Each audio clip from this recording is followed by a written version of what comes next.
You are Locked On Vandy, your daily podcast on the Vanderbilt Commodores, part of the Locked On Podcast Network, your team every day. Coaching carousel stuff. Now, let's start with Auburn, because Auburn's a permanent opponent for Vanderbilt. And this is going to affect them for the next, presumably, 8 years before they legitimately reevaluate the matchups and possibly reshuffle the deck as far as the permanent opponents go. Alex Golesh signs on at Auburn. And to this point, he hasn't made any coordinator hires or anything like that. We did hear today it's likely that DJ Durkin will be staying. Good for them. Yeah. Okay, so that's kind of crazy. That's kind of scary, because Auburn got it right, I think. And if I'm an Auburn fan, I'm really fired up about this hire. Yep. Because Alex Golesh brings a toughness, brings an attitude, brings a culture to this program. They went into Florida before Florida sucked. They went into Florida and pushed the Gators around and beat them. They just flat out, they just dominated them. They just beat them. And you get a guy that has a team that believes in itself.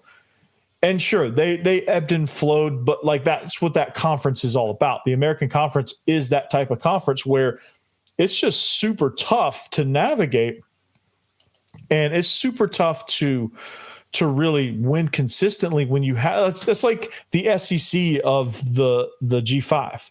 Like it's a conference that's just tough, and he was successful in that conference. He was successful out of conference playing against Florida, especially. Like I liked him at Tennessee. He was, when Tennessee early Heupel years, when they were explosive and you were like, oh gosh, this Tennessee team, like they've turned it around pretty quickly. Alex Golesh was the offensive coordinator.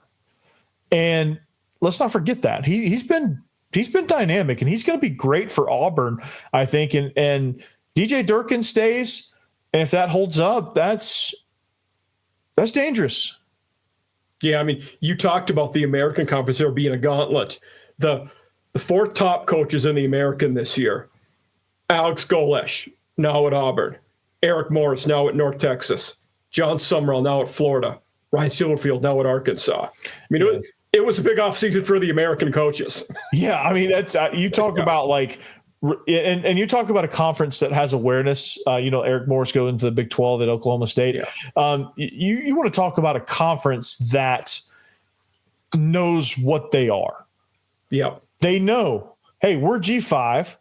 We know, like, you want to come coach, like you want your next big opportunity. You come here, you win here. Here's the possibility. Jon Sumrall's proving it. And if he's successful at Florida, he's going to prove it. I love that hire. I think Florida hit the biggest home run in the coaching search. I think Sumrall was the best get of this cycle for those teams. And I'm really. I think I did a show with Boss Man and Jake Thomas on Sunday's live reaction to that, and that was kind of our consensus. Kiffin was the whale everybody wanted. Sumrall was the next best guy. Yeah. And honestly, I know LSU has a lot of talent, and we know what Kiffin can do with that talent, but it's not the coaching, it's the baggage you don't want. Yeah. And the sideshow. Yeah. Like at a certain point that kind of catches up with you, right? Yes. I mean, at some point, not for everybody. It does. For most people, it does. I think if he doesn't win a title, and there's no more rebuilding years for him. You're expected to win 10 games every year and compete for a playoff spot. You're expected to be in the playoff. Like we paid $90 million for you. It was a sideshow. You better produce now, or it ain't happening. I think I have a question for you regarding that thought process between Golesh and Sumrall. Who do you think is under the most pressure to win right away? I would lean Sumrall, but it's a fun conversation to have. I would say Golesh, because I think their roster is more ready built. That's fair.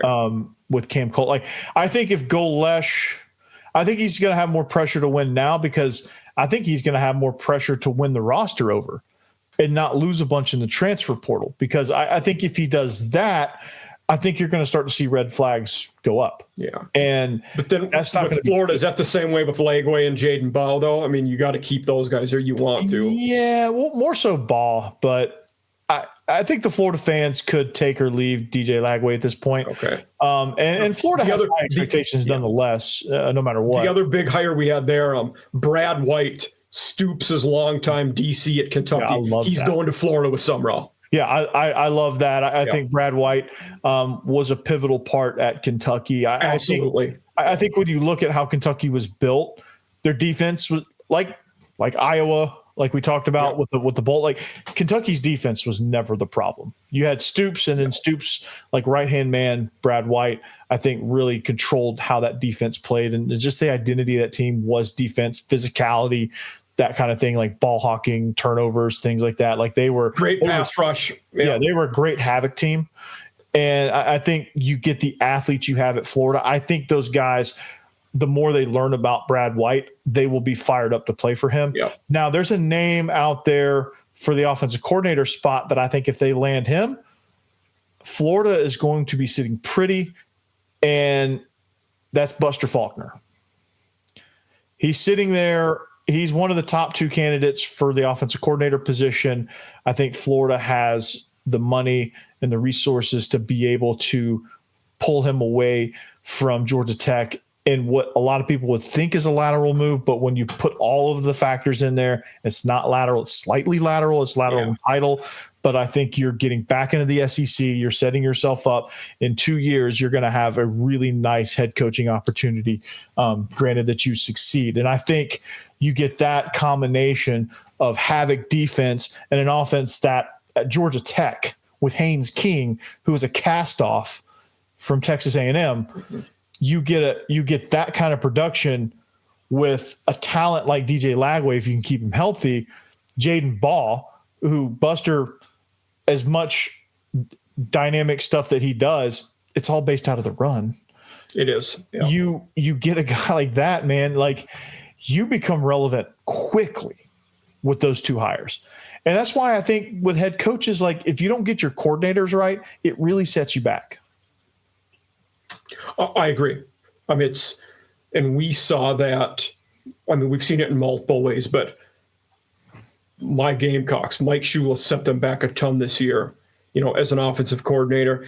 And we've also seen the inverse of it where some head coaches hold on to the play calling too long, and that hurts you equally as bad. You have to identify the right guy and let them run that side of the ball so you can be the CEO and oversee everything. And I think when Clark Lee made that move to get rid of play calling, that changed everything for Vanderbilt. Okay. And that's something that I hold on to with a lot of head coaches. I don't think there's very many that can handle it. Sarkisian, I think, is probably the best at it now. Yeah. And I think Lincoln Riley's pretty good at it too. Yeah, he's pretty good at it, but I think he's let his defense slip. I think Sark is probably the best at it because he can still kind of compartmentalize and oversee the program. But yeah, it's going to be interesting to see kind of where they go hire wise. I think Sumrall's not a hire your buddies just because they're your buddies type of guy, which is great. He's going to get the best guys regardless. If it's a buddy of his, great. If it's not, so be it. So I really like that aspect of it.